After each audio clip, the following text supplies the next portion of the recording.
ইতিকাফের ফজিলত সম্পর্কে আল্লাহর হাবিব সাল্লাল্লাহু আলাইহি ওয়াসাল্লাম বলেন, যারা ইতিকাফ করবে এই রমাদানের শেষ দশকে, যারা ইতিকাফ করবে, জাহান্নাম তার থেকে 3 খন্দক দূরে সরিয়ে রাখা হবে। সুবহানাল্লাহ।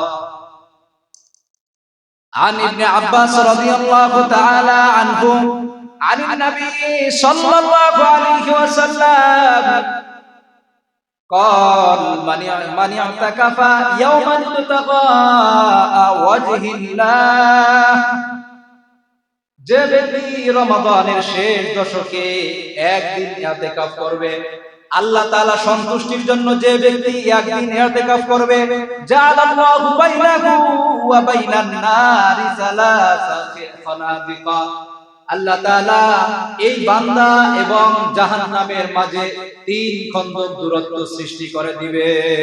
সুবহানাল্লাহ। যারা ইতিকাফ করবে, যদি একদিন ইতিকাফ করে, যে তার জাহান্নাম থেকে 3 খন্দক, জাহান্নাম থেকে এবং তার মাঝে দূরত্ব সৃষ্টি করে দিবেন। সুবহানাল্লাহ। এক খন্দক কি? আল্লাহর হাবিব সাল্লাল্লাহু আলাইহি সাল্লাম এই খন্দকের ব্যাখ্যা দিচ্ছেন, কুল্লু খন্দাকিন আবাদু মিম্মা বাইনাল খাফিকাইন, প্রত্যেকটা খন্দক হচ্ছে আসমান এবং জমিনের মাঝখানে যত ফাঁকা জায়গা আছে, এই সমস্ত ফাঁকা জায়গা যদি একত্র করা হয়, এই পরিমাণ হচ্ছে এক খন্দক। সুবহানাল্লাহ। তাহলে আসমান এবং জমিনের মাঝখানে যত ফাঁকা জায়গা আছে, এই ফাঁকা জায়গাটা হচ্ছে কি? এক খন্দক। তাহলে এই পরিমাণ, এই এক খন্দক যদি এই পরিমাণ হয়, 3 খন্দক কত পরিমাণ হবে? সুবহানাল্লাহ। যে ব্যক্তি একদিন ইতিকাফ করবে, তার জাহান্নাম থেকে তার মাঝে এই 3 খন্দক দূরত্ব সৃষ্টি করে দিলেন। সুবহানাল্লাহ। শুধু তাই নয়, যারা দুনিয়াতে এই রমাদানের শেষ দশকে ইতিকাফ করবে, ইতিকাফ করলে মসজিদে অবস্থান করতে হয়, বাইরে যাওয়া যায় না, বাইরে গেলে ইতিকাফ ভঙ্গ হয়ে যায়। কিন্তু এই ইতিকাফ করা অবস্থায় অনেক মানুষ বাইরে অনেক ইবাদতে লিপ্ত হয়, কিন্তু ইতিকাফকারী করতে পারে না।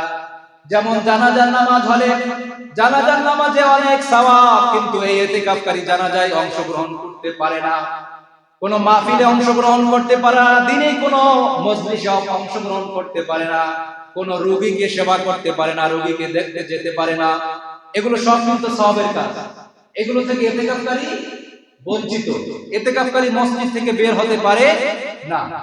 কিন্তু আল্লাহর হাবিব সাল্লাল্লাহু আলাইহি ওয়াসাল্লাম বলেন, আন ইবনে আব্বাস রাদিয়াল্লাহু তাআলা আনহু قال أن رسول الله صلى الله عليه وسلم قال في المعتكف, আল্লাহর হাবিব সাল্লাল্লাহু আলাইহি ওয়াসাল্লাম ইতিকাফকারী সম্পর্কে বলেছেন, হুয়া ইয়াকিফু যুনুব, ইতিকাফকারী সকল প্রকার গুনাহ থেকে বেঁচে থাকে, ওয়া ইউজা লাহু মিনাল হাসানাতি কাআমিলিল হাসানাতি কুল্লিহা, ইতিকাফ করা অবস্থায় এই ব্যক্তি বাহিরে জানাজায় অংশগ্রহণ করতে পারে না, কোন রোগীকে সেবা করতে পারে না, রোগীকে দেখতে যেতে পারে না, কোন দ্বীনি মাহফিলে অংশগ্রহণ করতে পারে না, এই সওয়াব থেকে যদিও বঞ্চিত, কিন্তু আল্লাহ পাক রব্বুল আলামিন যারা এই সওয়াবে অংশগ্রহণ করেছে, তাদের সওয়াব এই ইতিকাফকারীর আমলনামায় দান করা হবে।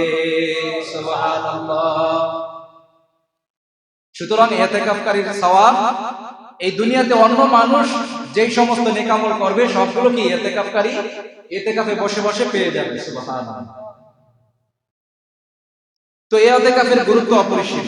ইতিকাফের ফজিলত সম্পর্কে আল্লাহর হাবিব সাল্লাল্লাহু আলাইহি ওয়াসাল্লাম আরো বলেছেন, ইতিকাফ করলে 2টা হজ এবং 2টা উমরার সওয়াব দান করবেন।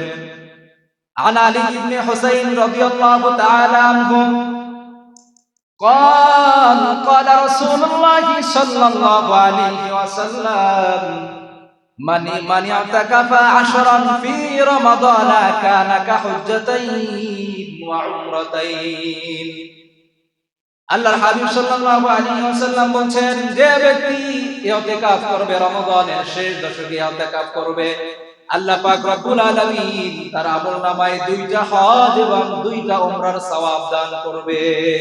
সুবহানাল্লাহ। শুধু তাই নয়, এই উম্মতে মুহাম্মাদি, আমরা উম্মতে মুহাম্মাদিকে আল্লাহ পাক রব্বুল আলামিন শ্রেষ্ঠত্ব দান করেছেন। তন্মধ্যে অন্যতম কারণ হচ্ছে যেটা অন্য কোন উম্মতদেরকে দেন নাই, এই রমাদানে একটা গুরুত্বপূর্ণ রাত আল্লাহ তাআলা এই উম্মতে মুহাম্মাদীকে দান করেছেন। সেইটা হচ্ছে এই রমাদানের লাইলাতুল কদর। কি রাত? লাইলাতুল কদর। এই লাইলাতুল কদরকে আল্লাহ তাআলা শুধুমাত্র এই উম্মতে মুহাম্মাদীকে দান করেছেন, অন্য কোন উম্মতদেরকে দান করেন নাই। এই লাইলাতুল কদর কবে হবে? আল্লাহর হাবিব সাল্লাল্লাহু আলাইহি ওয়াসাল্লাম বলছেন, এই লাইলাতুল কদরের নির্দিষ্ট কোনো দিন নাই, কোনো রাত নাই।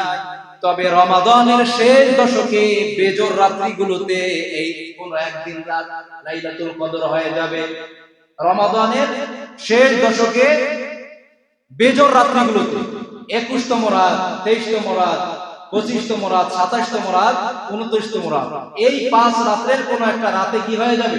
শবে কদর হয়ে যাবে। আমরা একটা বর্ণনার মাধ্যমে আমরা 27 রাতকে গুরুত্ব দেই, কিন্তু মূল কথা হচ্ছে শবে কদর, লাইলাতুল কদর কবে হবে? এই 5 রাত্রি, রমাদানের শেষ দশকের যে কোনো বেজোর রাত্রিতে এই লাইলাতুল কদর হয়ে যাবে। সেই হিসাবে যেহেতু নির্ধারিত নেই, সেজন্য এই 5 রাত্রিতে ইবাদত করতে হবে।